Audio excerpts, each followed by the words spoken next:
প্রদানকারী সংগঠন বাংলাদেশ জামাত ইসলামের আজকে নিবন্ধন প্রতীক দলপাল্লা ফিরে দিতে হবে।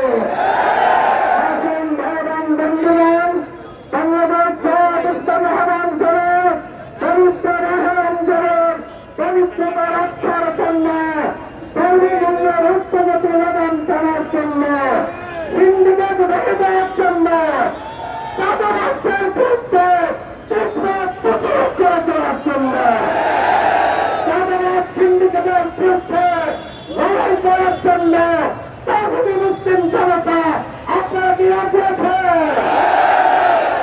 আমরা চাই না এক চাঁদাবাজের হাত বদল হয়ে আর চাঁদাবাজের হাতে পরিণত হয়ে। এখন বাংলাদেশ জামাত ইসলামের পক্ষ থেকে আজকের এই মিছিলে লাখো জনতা অংশগ্রহণ করে বিক্ষোভ মিছিল এবং সমাবেশ সফল করার জন্য সবাইকে ধন্যবাদ জানাচ্ছি। আইন শৃঙ্খলার নিয়োজিত সদস্যবৃন্দ বাড়তি সাধারণ জমিতে কষ্ট করে থাকেন। আল্লাহ রাখতে পবিত্র মাহে রমজানের আগমনের সম্মানে আপনারা আমাদেরকে ক্ষমা সুন্দর দৃষ্টিতে দেখবেন সেই প্রত্যাশা ব্যক্ত করে আবারও ব্যবসায়ীদের কাছে, সরকারের কাছে পূর্ণমূল্যের উচ্চগতির